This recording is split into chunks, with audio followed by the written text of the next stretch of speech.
Jorge, le damos la bienvenida a nuestro segundo invitado, el doctor Omar Malouk, con quien vamos a conversar los próximos minutos. Doctor Malouk, ¿cómo le va? Buenos días, gracias por acompañarnos aquí en Ecuador en directo. Para nosotros siempre es un placer tenerlo aquí en este espacio.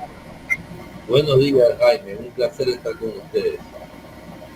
Bueno, un poquito fuerte, ¿no? El choque emocional de ver a un varón en vez de ver a Carlita, pues, ¿no? ¿Cómo está, doctor? Un gusto. Gustavo Jiménez. No, pero Carlita bueno, sigue, ¿eh? Carlita viene ya miércoles, jueves y viernes. Sí, Carlita sigue. Lo que usted se ha perdido, siempre le digo que venga a estudios, pero usted no quiere venir. No, sí voy a ir, estoy comprometido, voy a ir. Y le expreso mi solidaridad absoluta a Luis Almeida. Parece que con la edad cada vez se pone más claro, ¿no? Más explicativo, mi buen amigo y hermano Luis Almeida. Y bueno, me solidarizo con sus expresiones. Correcto, doctor. A ver, ¿cómo analizar todo lo que está viviendo el país en medio de una crisis económica, de salud, de inseguridad, política? Bueno, y casi que nos ha caído las 7 plagas. A este país casi que le han caído las 7 plagas. No hay plata, no hay recursos, pero sí se sigue incrementando la Reserva Monetaria Internacional. Yo recuerdo cuando se dolarizó el país en el 99, podría ser, o 2000. La reserva era 800 millones de dólares cuando recién empezaba la dolarización, y ahora tenemos casi 10.000 millones de dólares. El 50% de esa reserva monetaria es dinero de los bancos y de las cooperativas de ahorro y crédito, y el otro 50% es del Estado. Pero sin embargo, el ministro de Finanzas nos dice que esa plata tiene dueño. Claro que tiene dueño. Esa plata es del Estado. La gente se muere en los hospitales porque no hay medicinas. La gente se muere en la calle porque no hay seguridad. Pero sin embargo tenemos a un gobierno que se sigue aferrando al poder y que busca incluso comprar conciencias para mantenerse en el cargo. Doctor Malouk. El día de hoy he puesto un Twitter diciendo que es lamentable que los pobres no hayan podido ir a los colegios. Yo lo felicito a Guillermo Lazo porque los estudiantes de San Borondón y de los valles de Quito sí han podido ir al colegio. Y digo esto porque miles de familias se ven imposibilitadas de llevar a sus hijos al colegio por las consecuencias de las lluvias, y un Ministerio de Educación y un Ministerio de Obras Públicas que no ha sabido durante las vacaciones prevenir y hacer la inversión social necesaria y suficiente para que los niños puedan ingresar a sus aulas. Todo esto era predecible. Ningún gobierno puede decir que esto no se sabía que venía, porque ya esta fuerte lluvia, este fuerte invierno había sido anunciado desde el mes de noviembre. Entonces, tenemos un gobierno indolente, como lo es Guillermo Lazo, un tipo indolente, que privilegia el servicio de la deuda externa por encima de la inversión social necesaria para nuestros niños y para nuestros pueblos, que no tienen salud, que no tienen educación. Entonces, lamentablemente, ¿qué puedo decir yo? Sí cogieron la plata del Seguro Social y metieron bonos cuando necesitaron tomar ese dinero, en la época de Lenín Moreno y también de Guillermo Lazo, para financiar el déficit fiscal. Pero no son capaces de coger 2.000 millones de 8.000 millones de reservas monetarias internacionales para con esos 2.000 millones hacer obras que permitan a los niños ir a las escuelas y centros de salud que le permitan a las madres y a la gente pobre tener acceso a algo de salud en este país. Entonces, está claro, no es que el dinero se va a perder. Si usted tiene 8.000 millones de dólares en la reserva, pues saque 2.000 en efectivo y ponga 2.000 millones de dólares en bonos. Y ya, activo igual a pasivo y no pasó nada. Pero quieren tener ese dinero ahí, porque están precautelando el día que se acabe este gobierno, poder tener por lo menos sus bonos, los bonos, los papeles de la deuda a un buen valor. Sin embargo, la naturaleza es sabia. Tanto el fenómeno del Niño como el COVID-19 y como la crisis interna del país han subido el riesgo país, y el riesgo país está por encima de 2.000 puntos y esos bonos siguen valiendo poco. Es decir, el esfuerzo que ha hecho Guillermo Lasso por hacerse más rico con los bonos de la deuda no le ha funcionado aún. Con respecto al tema político del país y el juicio que se lleva adelante en la Asamblea, que ya estamos a cuántos días de que se termine la parte de pruebas que tienen que presentarse a Hoy. 2 días. Hoy termina. Mañana termina, ¿no? y ahí vienen 10 Que días. el presidente de la República tenía que ir el día de ayer, creo. No, mañana. Mañana. Bueno. De la comisión, ¿no? Ya ha dicho que no va a ir. Ya ha dicho que no va a ir. Que va a ir No sobre va a el ir pleno. porque él es soberbio, ¿no? Él es soberbio, es un pelucón soberbio. Ya. Usted nos dijo hace algún tiempo en este programa que el presidente de la República era un político, yo no sé si fue político el término que utilizó, transaccional. Es lo que estamos viendo ahorita. Es lo que se ha dado durante 2 años. Él transó con el Consejo Nacional Electoral, él transó con las encuestadoras, haciendo encuestas, contratando encuestas que estaban alejadas de la realidad. Él transó con todo lo que tuvo que transar, llegó a transar incluso con Rafael Correa y con Jaime Nebot en ese famoso acuerdo que nunca lo cumplió, porque él tranza pero muchas veces no cumple.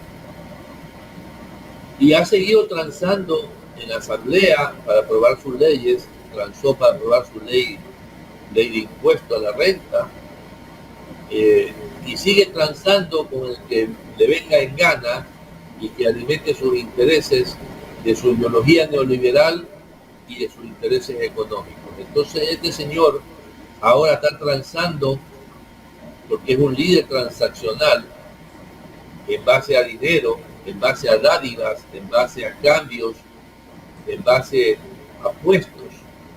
Está transando con los más vulnerables, que son los indígenas. Entonces, obviamente, ya hay algunos de ellos que ya se compraron casa nueva con el anticipo que les dio, porque les está pagando en 2 partes, un porcentaje de anticipo y el otro porcentaje contra el voto. Es decir, yo conozco ya quienes han comprado, no puedo dar nombres, obviamente, pero en algún momento se sabrá todo. Él está transando con los más vulnerables. Le quitó uno al Partido Social Cristiano. Dice Lucho Almeida que le van a quitar 2 más, posiblemente. Yo creo que esos 2 más ya se lo quitaron. Luchito no quiere reconocer todavía, pero ya tiene Lasso 3 social cristianos. Y tiene Izquierda Democrática casi todos. Entonces estaría al borde, en el límite, de poder llegar a los 45 para no ser sancionado con 92 votos en el juicio político. Esa es la verdad.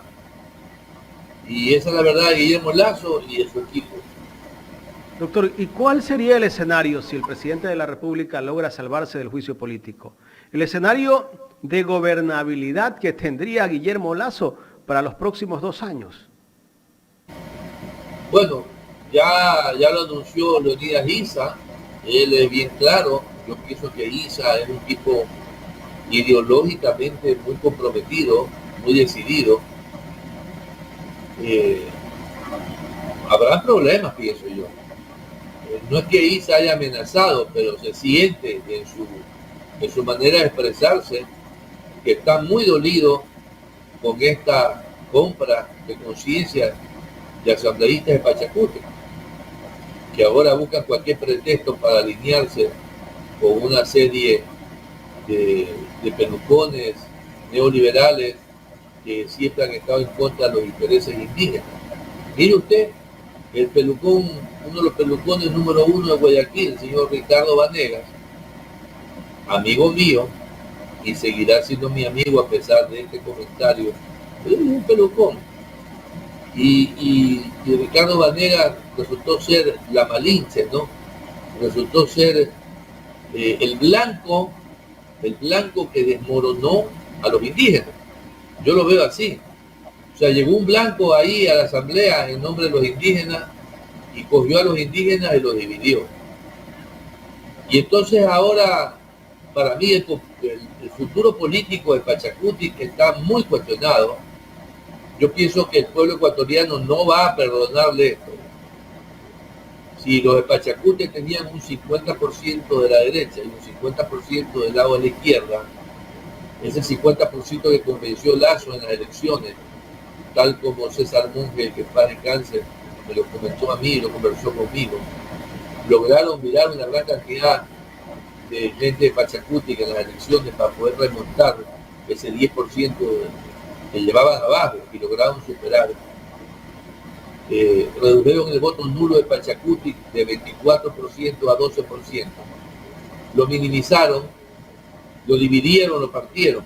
Pero ese otro porcentaje de Pachacuti ya nunca estará con la derecha. Nunca estará. Entonces Pachacuti va muy disminuido a las próximas elecciones del 2025. Doctor Maluf, Gustavo Jiménez le saluda. Saludos, Gustavo. Doctor, a ver, usted ha hecho un análisis muy claro respecto a la posición que tiene actualmente la bancada de Pachacuti, pero y la presión que está ejerciendo la CONAIE ante esto obligó al coordinador de bancada de Pachacuti, Mario Ruiz, a decir ayer que van a analizar las posturas políticas. ¿A qué se refieren con analizar las posturas políticas? ¿Se refieren quizás a las propuestas del gobierno o a las propuestas de cada uno de los miembros de la CONAIE? Porque Pachacuti representa a todo el indigenado.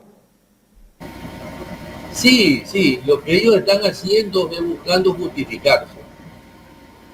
Y la justificación la tienen, ya se las han dado los medios tradicionales, que el proceso no es válido, que no hay argumentos para demostrar las causales, cuando ya todos sabemos y está claro de que no se necesita probar ningún delito, sino que simplemente probar la vinculación de Guillermo Lazo con el proceso de la renovación del contrato con Bloque. Y a mí me queda claro como ecuatoriano, y a muchos que les he preguntado también, les queda claro de que Guillermo Lazo influyó en que esa renovación automática se dé. Claro, él va a decir, bueno, fue automática, no fue cosa mía, en su defensa.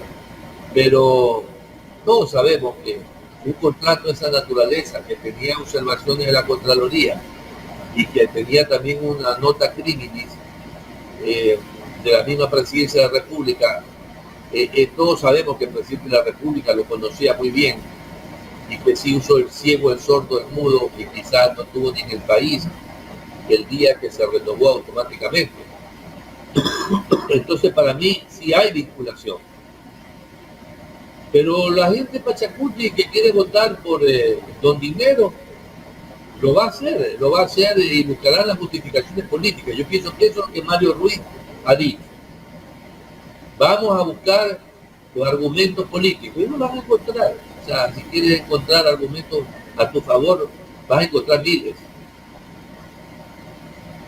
Doctor, a ver, vamos a poner escenarios en esta situación, en esta coyuntura política. Considerando de que esta compra de conciencias está desmoronando el juicio político, considerando de que una vez que no consiga los votos para destituir a Guillermo Lazo, él tampoco va a dar paso a la muerte cruzada y por ende tampoco va a renunciar. ¿qué debe hacer? El primer escenario, ¿qué pasaría donde Guillermo Lasso sale victorioso de este proceso de juicio político? Primer escenario. Segundo escenario, considerando de que sí llegan los votos y se destituye a Guillermo Lasso, ¿cómo debe actuar Alfredo Borrero como el reemplazo de Lasso? Alfredo Borrero es buena gente, se lo ve que es buena gente. Entonces yo pienso que si él se rodea de buenos ministros, de gente capaz, de gente competente, podría terminar este gobierno mucho mejor que lo podría terminar Guillermo Lasso. Pero en el caso de que Guillermo Lasso no sea destituido por el juicio político, él va a pretender ganar todos los puestos en la Asamblea, en las renovaciones de las comisiones legislativas, del presidente de la Asamblea, etc. Él va a pretender llegar a los 70 votos. Ya me han dicho a mí que en eso anda. Fíjense ustedes, ya él está transando las conciencias para llegar a los 70 votos. Ojalá que ese escenario terrorífico no se dé, pero en todo caso es probable que se dé. Entonces, si él sale victorioso de este juicio político, va a hincharse del pecho, se va a llenar de soberbia, de prepotencia, y ahí va a haber mayores conflictos, porque tanto los social cristianos como los de UNES en la Asamblea y la gente de Leonidas Issa de Naconaye van a presionar fuertemente, se calentarán las calles, veremos posiblemente problemas en las calles entre la gente de la CONAIE y los alcaldes correístas. Les recuerdo que ya no son alcaldes los social cristianos ni la derecha. Ahora Issa, si quiere mandar su gente a Guayaquil, va a enfrentarse a un correísta, que es aquí de Álvarez. Y ahí veremos algunos problemas que pueden desmembrar políticamente a este país. Y le sumemos a eso la campaña política que ya comenzó, porque ya hay precandidatos. El señor Villavicencio pretende ser presidente, el señor Otto Sonnenholder ya está en campaña, vendrán otros candidatos, posiblemente el hijo de Álvaro Noboa, el candidato de Correa, que seguro estará en el balotaje final, que no sabemos quién es, pero si Correa logra poner un candidato de primerísimo nivel, como lo fue aquí de Álvarez en Guayaquil, podría bordear el 40% de los votos a nivel nacional. Pero todo eso está por verse.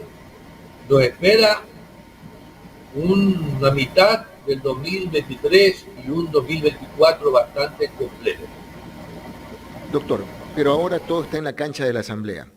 Entonces, actualmente, el tema de la compra de conciencias es uno de los,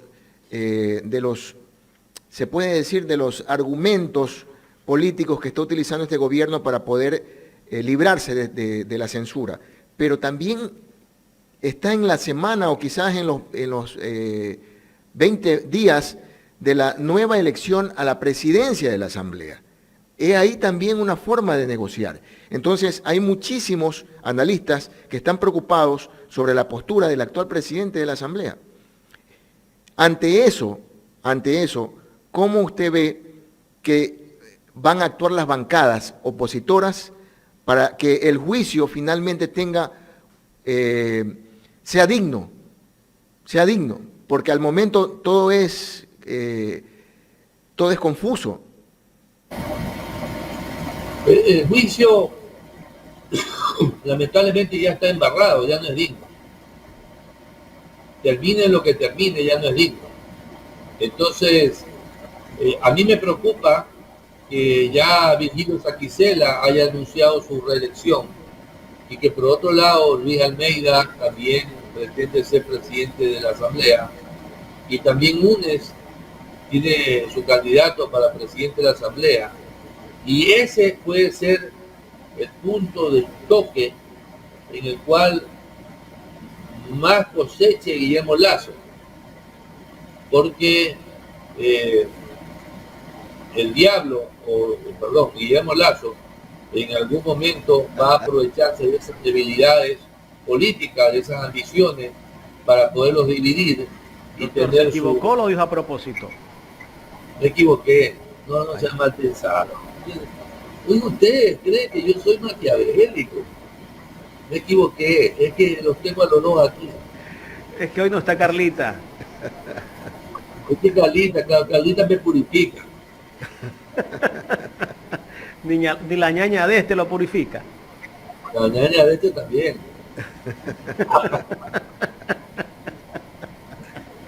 Recuerden que yo soy un hombre casado, ¿ah? Pero no lo invité a usted porque no somos panas así, usted sabe.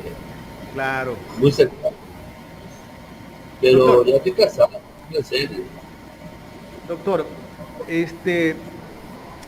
¿con qué porcentaje en este momento está gobernando el presidente de la República en cuanto a aceptación? Según sondeos míos, él tiene un 8% a nivel nacional. 8%. 8%, 5% en la costa y 15, 14% más o menos en la sierra. Ha llegado a lo más bajo que ha llegado un presidente en la historia del Ecuador. Nadie ha llegado a esos niveles. Por eso su desesperación a través de los canales tradicionales de lanzar una cantidad de mentiras sobre falsas obras que no ha hecho.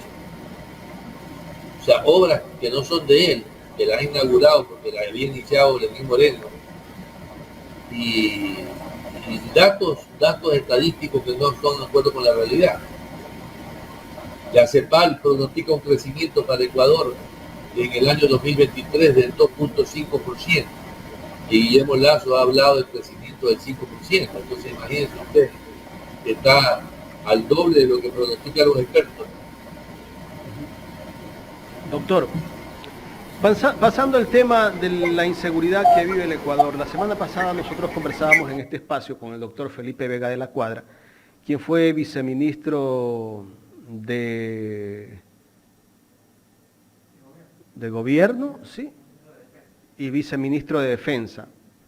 Y él nos decía que el problema de inseguridad que vive el Ecuador es por el pacto que se ha dado de este gobierno con las bandas, o sea, el SNAI, y también el gobierno anterior, que todo ha sido a propósito para destruir lo que estaba construido.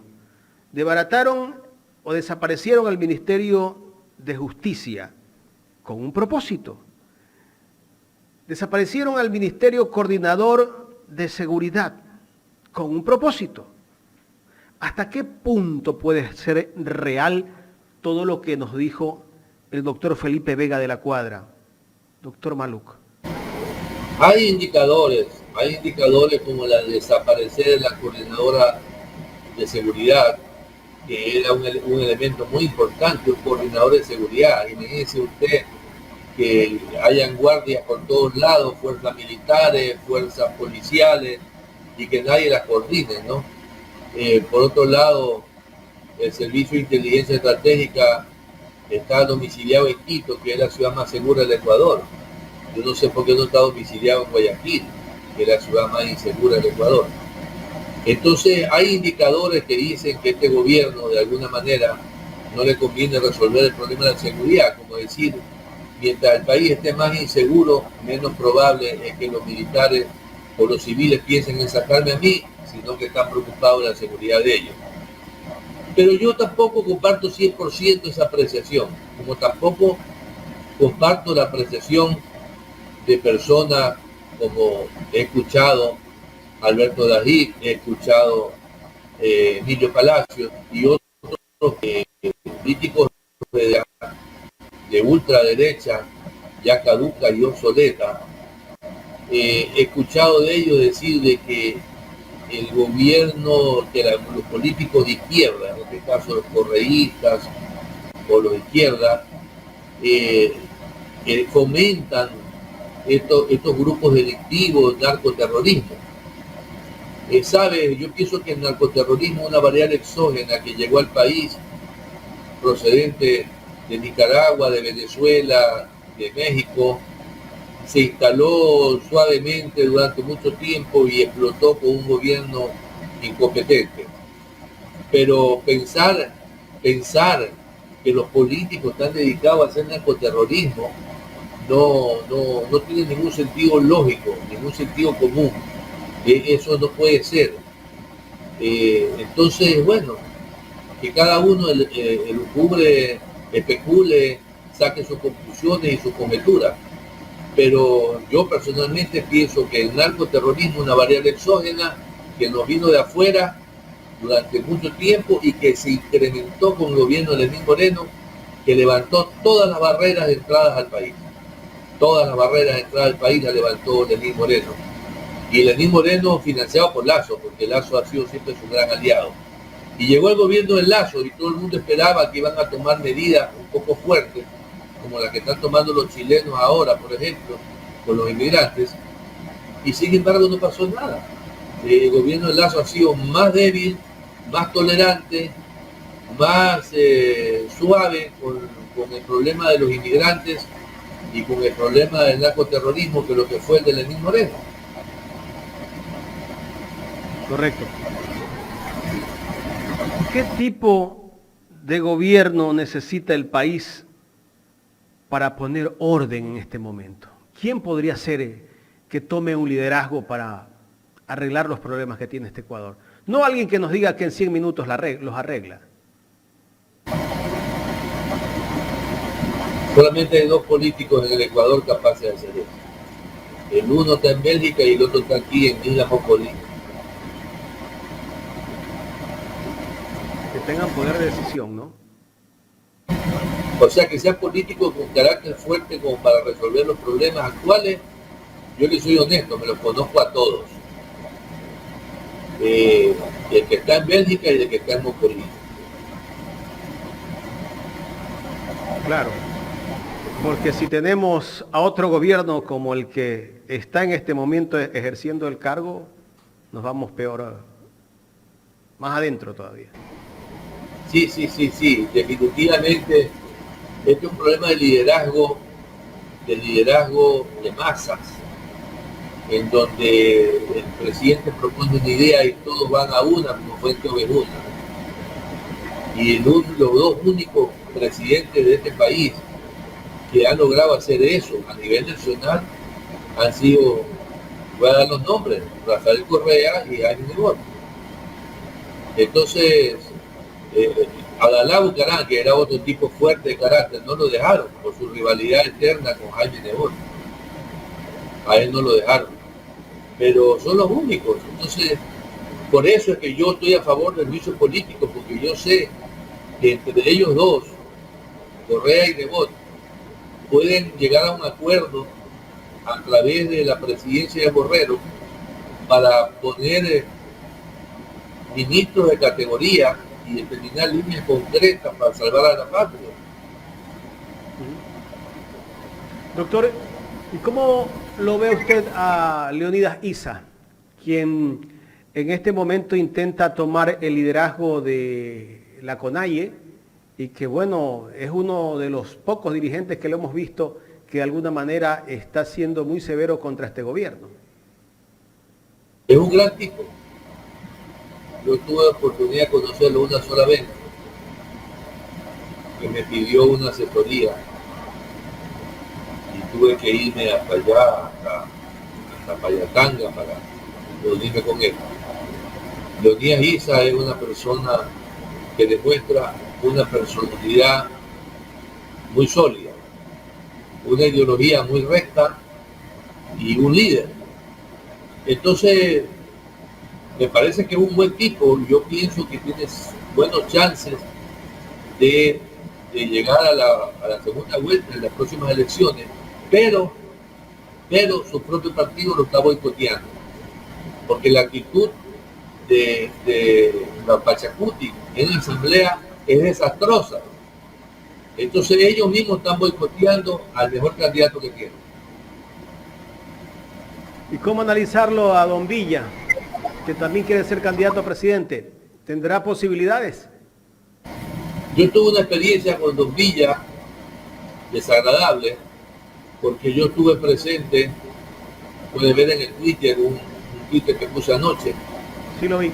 Yo estuve presente en el lanzamiento de Arroz Verde, del libro Arroz Verde aquí en Guayaquil, en la librería esa que está en el Río Centro, La Juntilla, Río Centro San Borondón. Y ahí hubo gente de prestigio que le creímos al señor Fernando Villavicencio que él iba a combatirlo a Lenín Moreno con ese libro. A mí me dijo personalmente, yo con este libro lo tumbo a Lenín Moreno. A mí me lo dijo. Yo tengo una foto con él, ahí parado en esa biblioteca, cuando me firmó el libro y me lo dedicó. Pero ¿qué sucedió? Que lanzó el libro y luego puro moche y pluma, no hizo nada. Se olvidó. Entonces, para mí que Fernando Villavicencio es una especie de clon de Guillermo Lasso en esto de prometer y no cumplir. Entonces, yo tengo mi reserva con Fernando Villavicencio. Cuando yo le puse un Twitter y le dije, ¿qué pasó, Fernando, con Arroz Verde? No me dio una explicación. Simplemente de manera alborotada me bloqueó. Está bien que me bloquee porque yo no lo ofendí. Yo simplemente le dije, ¿qué pasó con Arroz Verde? Pero le pegué en la médula de su falsedad. Y para mí no es un hombre confiable.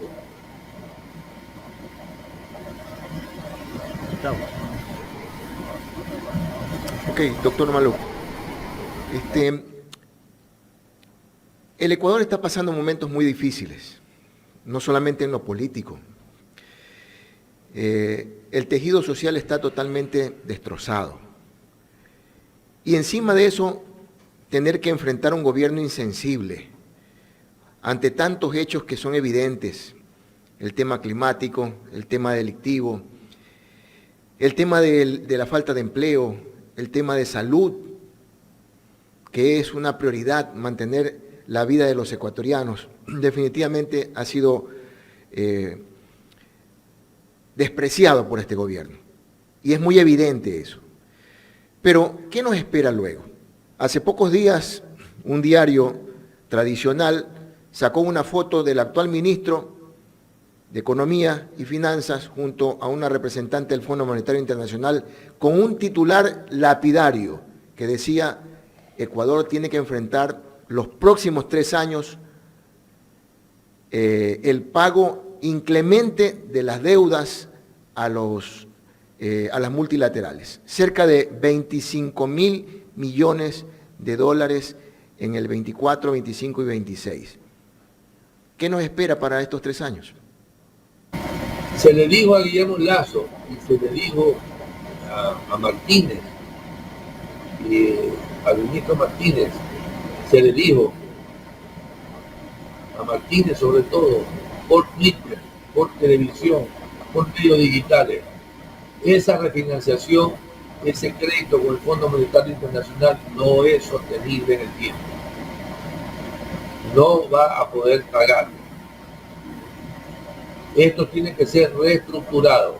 Y se lo dijeron economistas como Marco Flores, Carlos Manuel y otros, aparte de mi persona.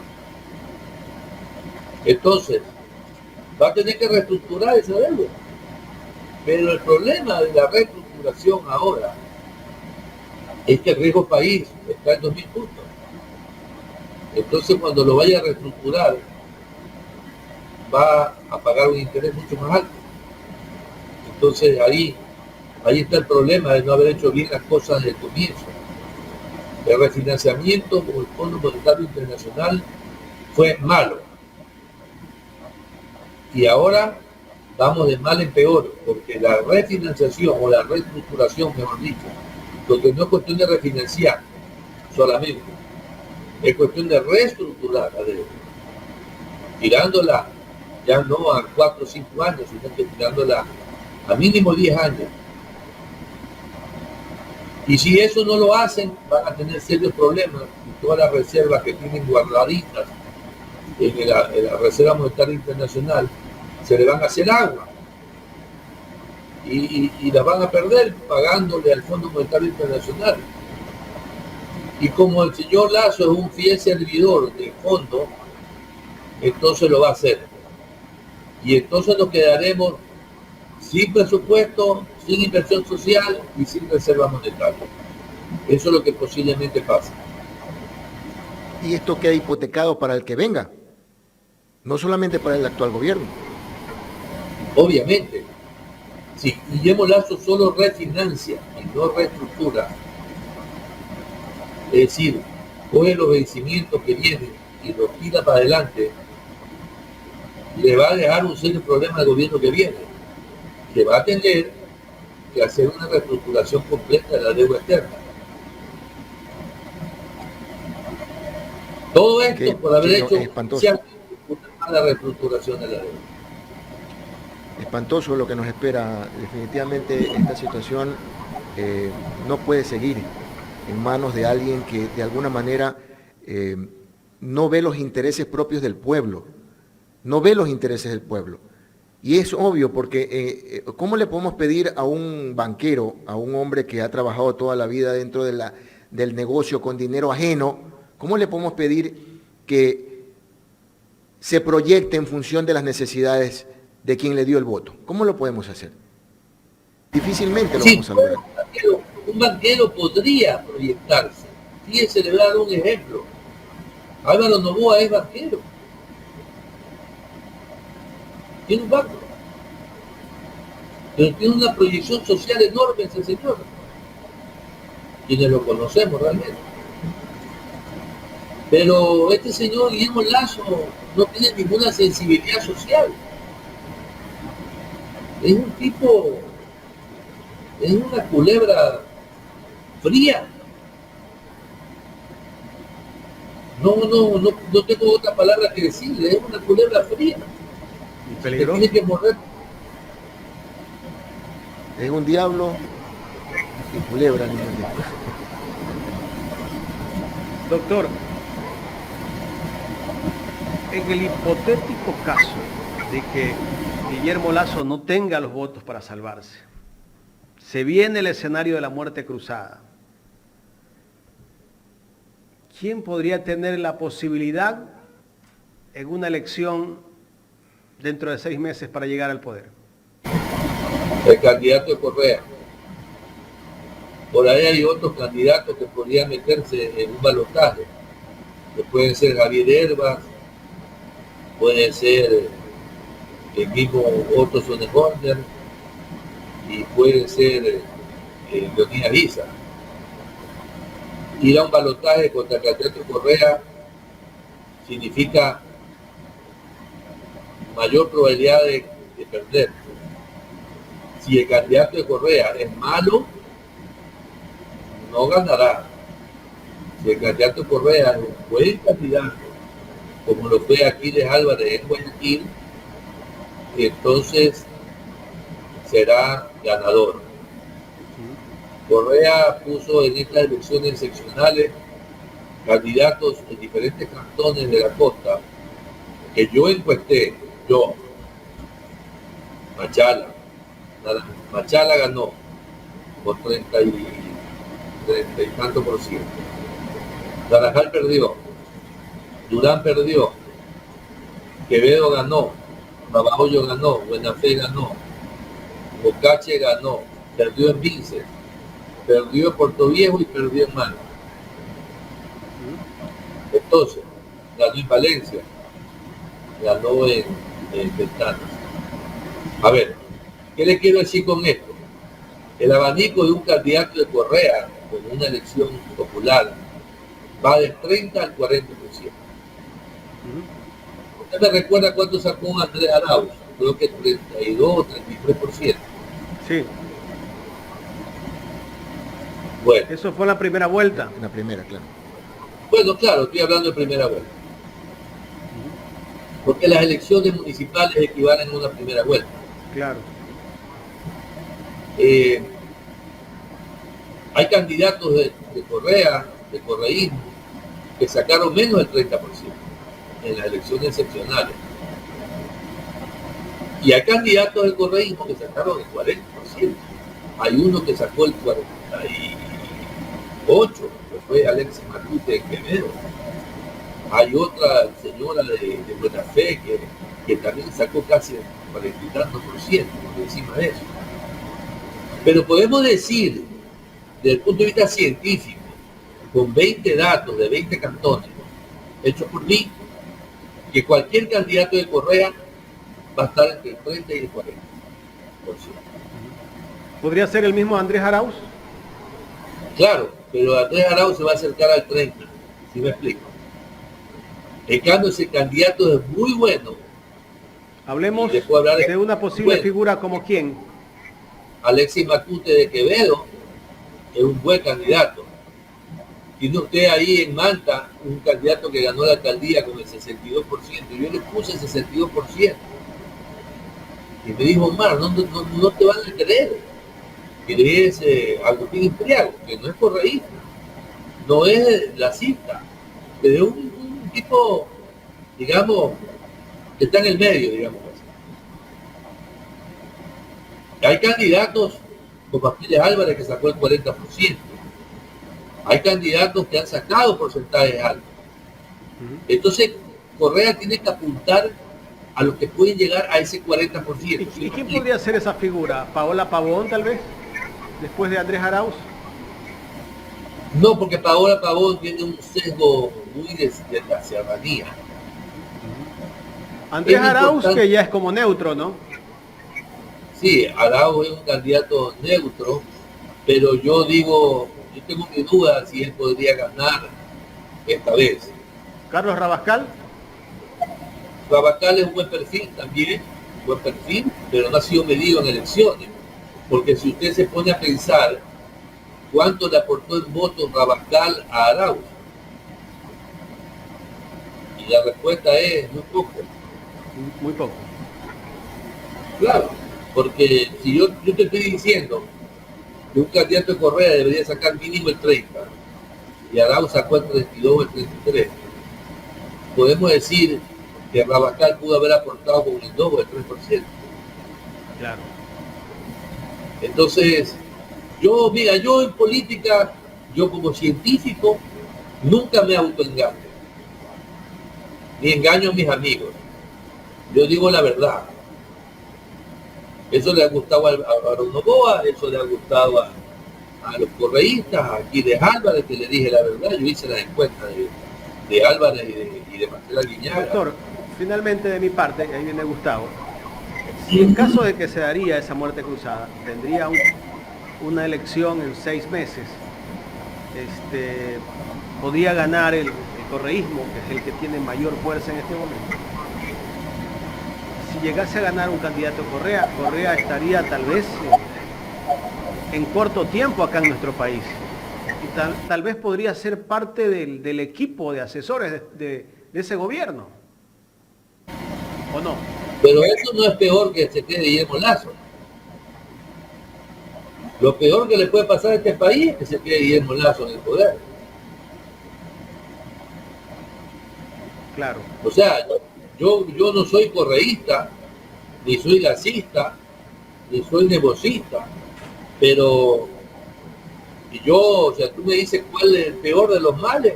El peor de los males es que se quede Guillermo Lazo. Que venga Rafael Correa no es tan malo, digamos. Podría ser mejor porque ayudaría a gobernar. Pero, como te lo dije anteriormente, aquí en este país hay 2 hombres fuertes de carácter, líderes mesiánicos, capaces de mover masa. Rafael Correa y Jaime Nueva. Doctor, usted le da muchas posibilidades a Leonidas Issa como un líder que podría participar en las próximas elecciones, pero con un país tan dividido, tan clasista, ¿No sería mejor de pronto que la CONAIE, a través de este líder, como es el señor Issa, vaya en binomio? ¿Le convendría, por ejemplo, a UNES irse en binomio con la CONAIE? Obviamente que sí. Ese es el mejor de los escenarios. Que haya un gobierno mayoritario, no minoritario como el de Lazo.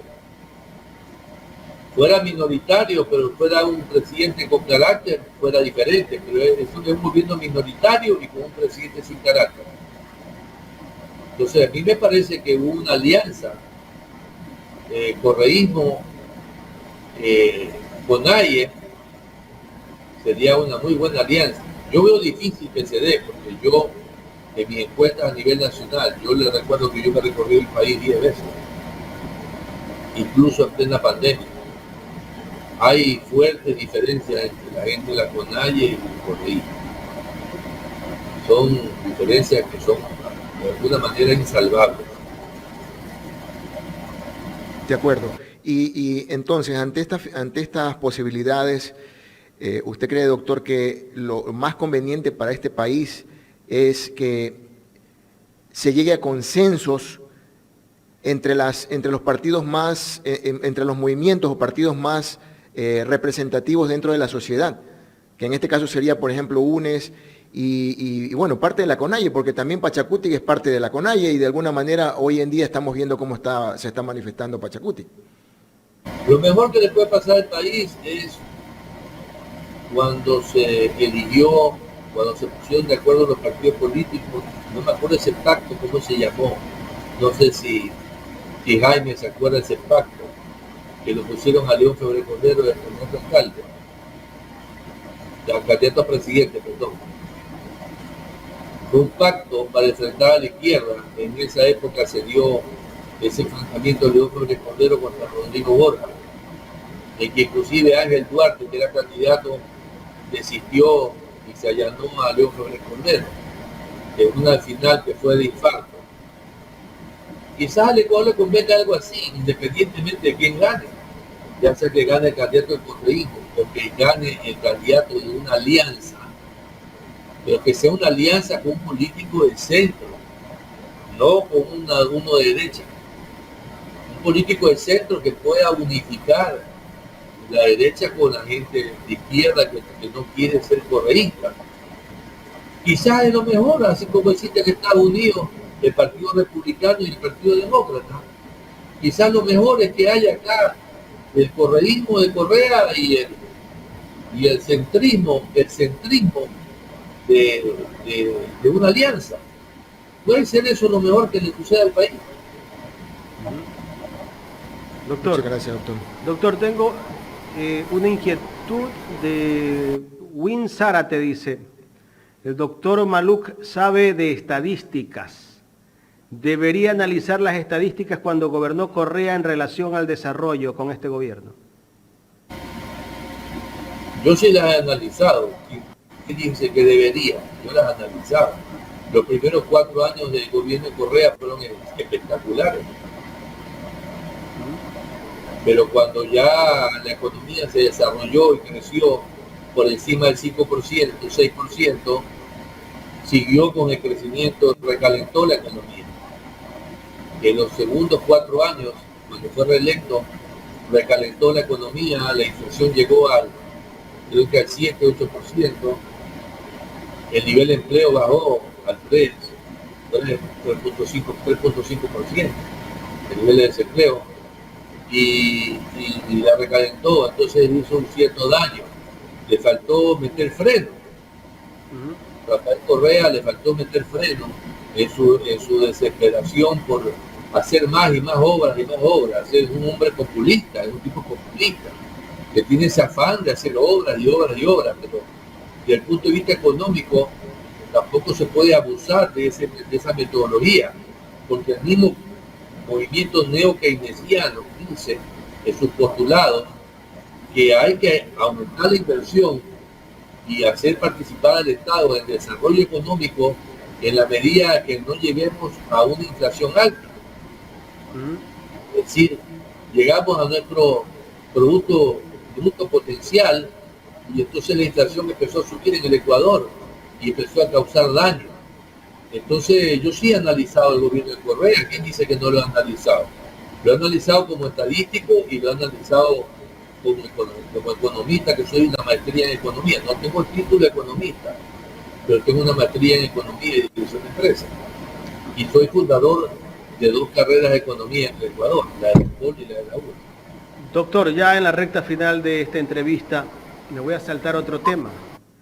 Vamos a Guayaquil, lo que está pasando en la ciudad de Guayaquil. Todos estos últimos años, la alcaldía de Guayaquil ha venido entregando los libros a los niños que van a los colegios, pero este año, como perdió la colorada, ya no va a entregar los libros. ¿Qué criterio merece esta decisión de la actual administración que está por culminar el próximo 14 de mayo? Una actitud despreciable, porque no hay peor pobreza que cuando tú le quitas el pan a alguien. Imagínate tú, que tú tienes una persona que todos los días le da un sándwich, porque el sándwich es lo único que come, y un día dice, ya no te lo voy a dar. Esa es la peor de las pobrezas. La peor de las pobrezas es cuando tú tenías algo y lo pierdes. Entonces es una actitud despreciable de esta señora. Yo no hallo el momento de que sea 14 de mayo para ya estar seguro que se fue. Porque realmente eso no se le hace a un pueblo. Peor, en el estado en que se encuentran las escuelas, en la costa ecuatoriana, en la ciudad de Guayaquil, que los niños no pueden llegar porque se ahogan. El agua es más alta que los niños. Entonces, esto que estamos viviendo en Guayaquil es terrible. Y después vienen y dicen que el problema es la seguridad. Pero si la inseguridad es producto de todo este descuido social, en educación, en salud, en medicinas, el descuido de eso produce la delincuencia, porque estos jóvenes llegan a los 20 años, no tienen para comer, y viene un narcotraficante y les pone un arma y les paga por $2,000 por matar a alguien, y van y lo matan. Tienen que salir corriendo y punto. Que no se dan cuenta lo que realmente pasa en Guayaquil. O ustedes piensa Lazo y sus asesores que el delincuente, el asesino, el sicario va y mata, pero primero analiza, piensa, razona, le van a meter tantos años en prisión, que van a hablar de mí, qué dirán de mi papá, qué dirán de mi apellido. No, ellos no tienen nada que perder. Y encima le quitan los libros para ir al colegio. No, pues hay indolencia. Claro. Y aparte vemos un montón de obras inconclusas que con este invierno, calles desastrosas. Vimos cómo falleció una persona que se ahogó hace una semana en un taxi, producto de una obra que no la hizo la alcaldía. Esto fue en el Fortín. Estamos viendo cosas que nunca antes se había visto. En el caso de señaléticas de tránsito que se están instalando a última hora, se están instalando luces en las calles, en las bocacalles, luces en medio del agua, luces que las instalan y se les queman. No sé si estas obras ya tenían que haberse terminado hace mucho tiempo y a última hora en el corre, porque tal vez no pensaban perder la alcaldía, están instalando en medio del agua todas estas cosas. Lo mismo ocurre en la calle Portete, aquí en Guayaquil, doctor Maluc. Todo el bordillo de la Portete, que estaba normal, estaba bien, lo han desbaratado y están volviéndolo a hacer. No entiendo yo esa lógica. Están a la carrera porque seguramente tenían que haber terminado esas obras. Ay, no solamente eso, que la planta de tratamiento las excluye. No las terminan porque no tienen agua para probarla. Ahí Hidalgo, yo no sé qué va a hacer, pero realmente, primero que está mal hecha esa planta, y yo como ingeniero mecánico lo denuncio. Segundo, pueden probar porque no tienen agua, a pesar de toda la lluvia que ha habido. no han sido capaces de poder probar la planta de la esclusas. Y ahí está botada una planta de tratamiento de agua servida que serviría para disminuir el impacto ambiental en la ciudad de Guayaquil y en el río. Ahí está botada. Y así van a llegar muchas obras como el paso del nivel de la Marta Roldós. Eso ya está durmiendo el sueño de los eternos ahí. No lo van a terminar nunca. El bacheo de la ciudad es increíble, ya no se puede andar de la cantidad de baches. Llegan y ponen un poco de asfalto y al día siguiente con el agua y el sol, el agua hace como de lupa y se calienta más y el asfalto y se derrite. Guayaquil ha estado maquillada, doctor. Maquillada, Guayaquil ha estado maquillada de adoquines. Los inviernos están develando todo lo que ha pasado, ¿no? Todo. El invierno muestra todo lo que ha pasado en Guayaquil. Así es. Doctor, quiero agradecerle por haber aceptado conversar con nosotros aquí en Ecuador en Directo. Ojalá la próxima ya lo podamos tener en estudios. Hace años ya nos viene anunciando que viene en estudio. Y Carlita me dice, ¿y cuándo es que vas a traer al doctor Maluk? Doctor, usted se está perdiendo venir a estudios. No sé si tenemos que cambiarnos otra vez. No, voy a tener que desayunar más temprano aquí o irme a desayunar allá con ustedes. Acá lo esperamos con café pasado. Y un bolón, porque y bolón o tortilla de maíz. Yo me desmayo. Sí, un boloncito. Tiene que venir bien preparado, doctor. Claro, súper. Encachinado.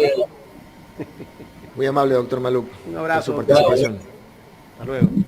El doctor Omar Maluk, docente investigador, hablándonos de la coyuntura política de lo que pasa en este país.